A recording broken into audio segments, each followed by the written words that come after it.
1999 का साल था। ठंड के महीने, घना कोहरा और उत्तराखंड के एक छोटे से गांव कालीगढ़ में सूरज की रोशनी भी कम ही पहुंचती थी। इस गांव के बाहर एक सुनसान और खंडहर नुमा हवेली थी, जिसे लोग भूतहा हवेली कहते थे। कहा जाता था कि वहां रात के समय अजीब आवाजें आती हैं, कभी चीखने की तो कभी हंसने की।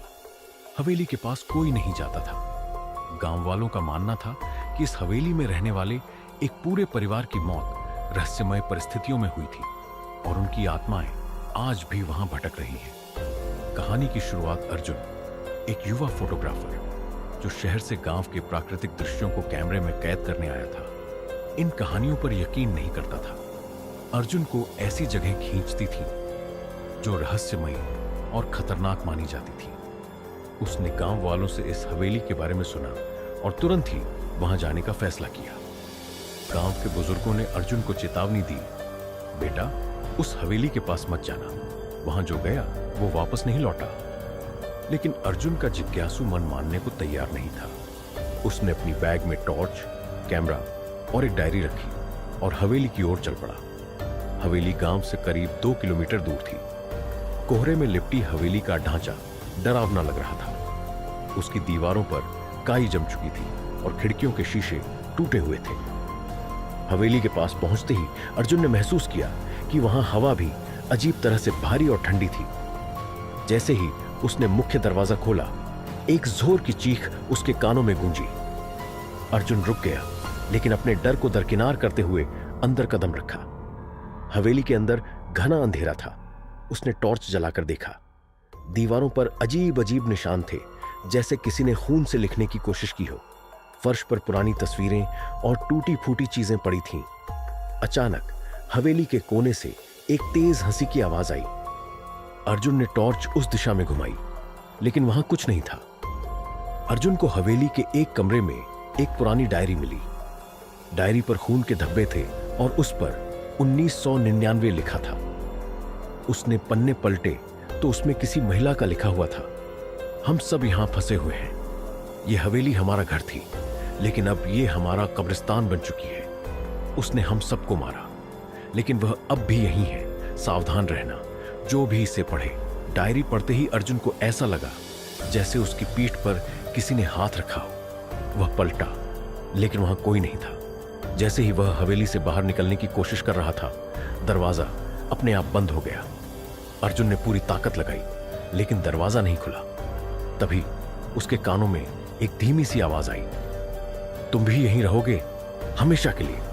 उसकी टॉर्च झपकने लगी और कैमरा अपने आप क्लिक करने लगा। अर्जुन ने देखा कि कैमरे में एक महिला की परछाई कैद हो गई थी। महिला का चेहरा अधजला हुआ था और उसकी आंखें खाली थीं। अर्जुन ने किसी तरह खुद को संभाला और ऊपर की मंजिल पर चला गया, जहां उसे लगा कि शायद कोई खिड़की खुली होगी। ऊपर पहुंचते ही उसने देखा कि एक कमरा पूरी तरह रोशनी से भरा था, लेकिन वहां कोई बल्ब या लैंप नहीं था। कमरे के बीचों बीच एक कुर्सी पर एक महिला बैठी थी। उसका चेहरा झुका हुआ था और उसके लंबे बाल उसके चेहरे को ढक रहे थे। अर्जुन ने हिम्मत करके पूछा, कौन हो तुम? महिला ने धीरे धीरे अपना चेहरा उठाया। उसका चेहरा खून से लथपथ था और उसकी आंखों से आंसू की जगह खून बह रहा था। उसने कहा, तुमने मुझे क्यों जगाया? अब तुम भी मेरी तरह भटकोगे। अर्जुन के पैर जड़ हो गए। वह भागना चाहता था, लेकिन उसके पैर हिल ही नहीं रहे थे। तभी महिला जोर से चीखते हुए गायब हो गई और कमरे में अजीब सी ठंड फैल गई। सुबह होने पर अर्जुन किसी तरह हवेली से बाहर निकलने में सफल हुआ, लेकिन उसका चेहरा पीला पड़ चुका था और उसकी आंखों में डर साफ दिख रहा था। गांव वालों ने उसे देखा, लेकिन अर्जुन किसी से कुछ नहीं बोल पाया। अगली रात अर्जुन अपने कमरे में था। तभी उसे अपने कैमरे से क्लिक करने की आवाज आई। उसने कैमरे की स्क्रीन देखी तो उसमें वही महिला की परछाई थी और तभी एक ठंडी आवाज उसके कानों में गूंजी, तुम मुझसे बच नहीं सकते। अर्जुन अब गांव में ही था, लेकिन उसकी हालत ठीक नहीं थी। हवेली से लौटने के बाद उसके मन और शरीर पर अजीब असर दिखने लगा था।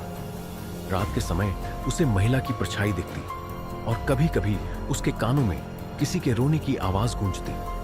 लेकिन वह अभी भी इस रहस्य को सुलझाना चाहता था। उसने ठान लिया कि वह दोबारा हवेली जाएगा और डायरी में लिखे सच को उजागर करेगा। अर्जुन ने गांव वालों से हवेली और उसके रहस्यमय इतिहास के बारे में और जानने की कोशिश की। वह गांव के सबसे बुजुर्ग आदमी पंडित किशोरीलाल के पास गया। किशोरीलाल ने अर्जुन से कहा, बेटा, उस हवेली का इतिहास खून और बदले से भरा हुआ है। 1999 में उस हवेली में ठाकुर हरिराम का परिवार रहता था। ठाकुर बेहद क्रूर आदमी था। उसने गांव वालों की जमीनें छीन ली और अपने फायदे के लिए कई लोगों की हत्याएं की। लेकिन सबसे खौफनाक कहानी उसकी पत्नी और बेटी की है। अर्जुन ने उत्सुकता से पूछा, क्या हुआ था उनके साथ? किशोरीलाल ने कांपती आवाज में कहा, कहते हैं कि ठाकुर की पत्नी सुरेखा और उसकी बेटी रंजना ने ठाकुर के अत्याचारों से तंग आकर उसे रोकने की कोशिश की। ठाकुर ने गुस्से में अपनी ही पत्नी और बेटी को हवेली के तहखाने में बंद कर दिया और उन्हें जिंदा जला दिया। उनकी चीखें आज भी हवेली में गूंजती हैं। उसी दिन से वहां कोई शांति नहीं है। जो भी वहां गया वह या तो मर गया या पागल हो गया। अर्जुन ने किशोरीलाल की बात सुनी, लेकिन वह डरा नहीं। उसने फैसला किया कि इस बार वह बेहतर तैयारी के साथ हवेली जाएगा। उसने अपने साथ एक बैटरी लाइट, एक छोटी कुल्हाड़ी और माचिस रख ली। अगली रात अर्जुन ने अपने आप को साहस बंधाया और हवेली की ओर चल पड़ा। इस बार हवेली और भी डरावनी लग रही थी। जैसे ही उसने अंदर कदम रखा, दरवाजा अपने आप बंद हो गया। ठंडी हवा के झोंके के साथ एक अजीब सी गंध हवेली में फैली हुई थी। अर्जुन ने डायरी के पन्ने फिर से पढ़े और उसमें लिखे नक्शे के अनुसार तहखाने का रास्ता ढूंढा।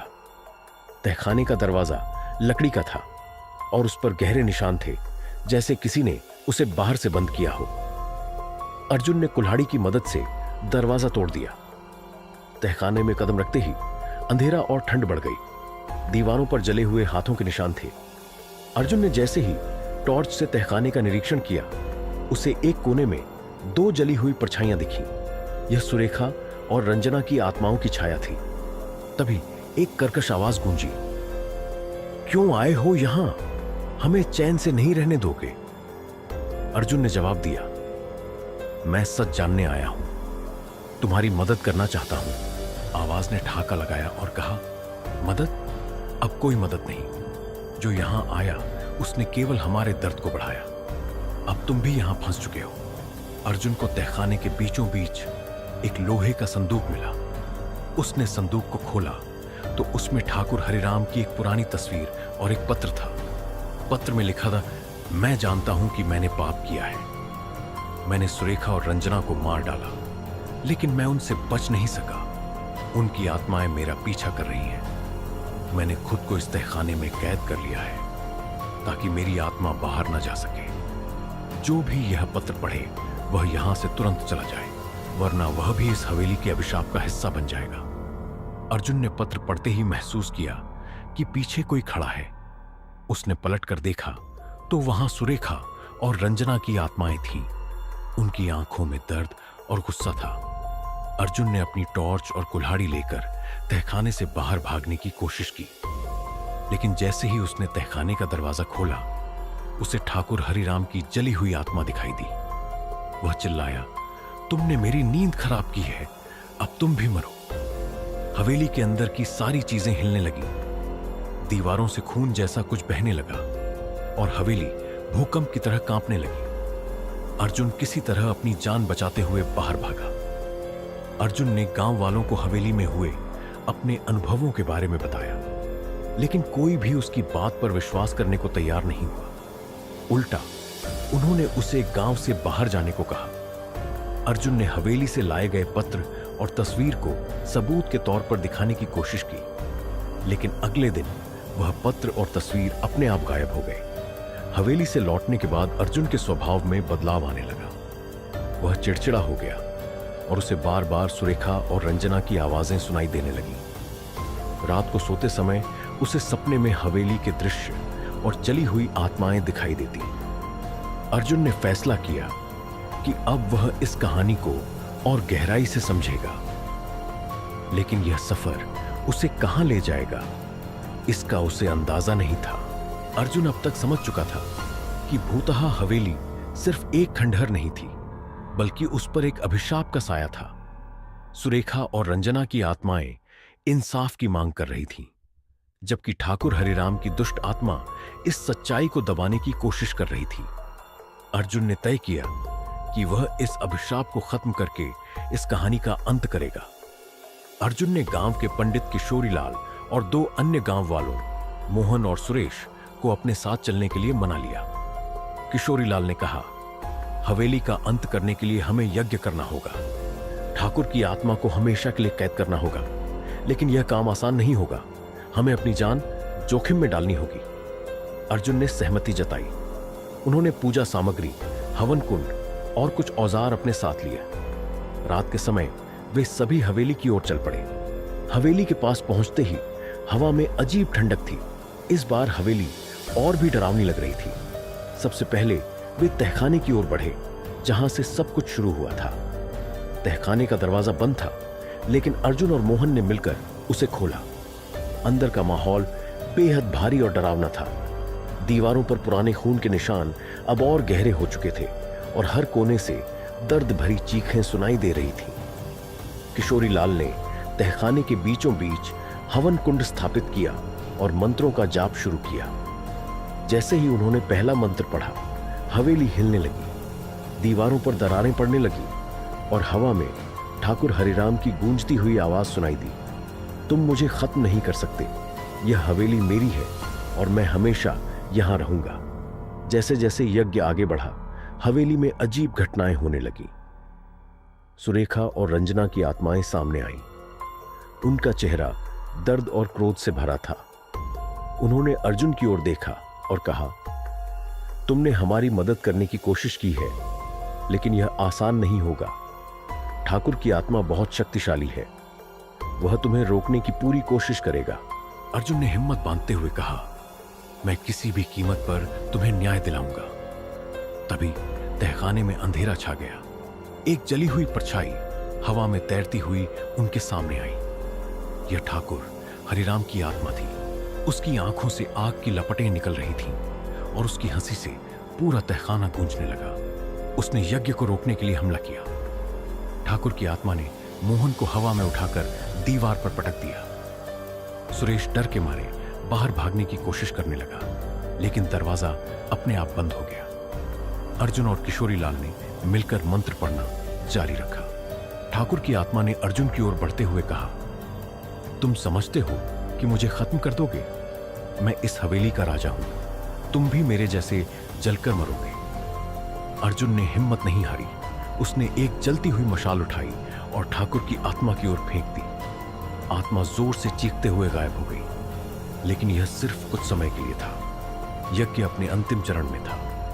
हवेली कांप रही थी और ऐसा लग रहा था कि पूरी इमारत गिर जाएगी। सुरेखा और रंजना की आत्माएं भी कमजोर पड़ने लगीं। उन्होंने अर्जुन से कहा, हमारा अंत तभी होगा जब ठाकुर की आत्मा को इस हवेली से हमेशा के लिए मुक्त कर दिया जाएगा। उसे जला डालो और उसकी राख को पवित्र नदी में बहा दो। अर्जुन ने हिम्मत जुटाई और तहखाने में रखे उस लोहे के संदूक को ढूंढ निकाला जिसमें ठाकुर की अस्थियां थीं।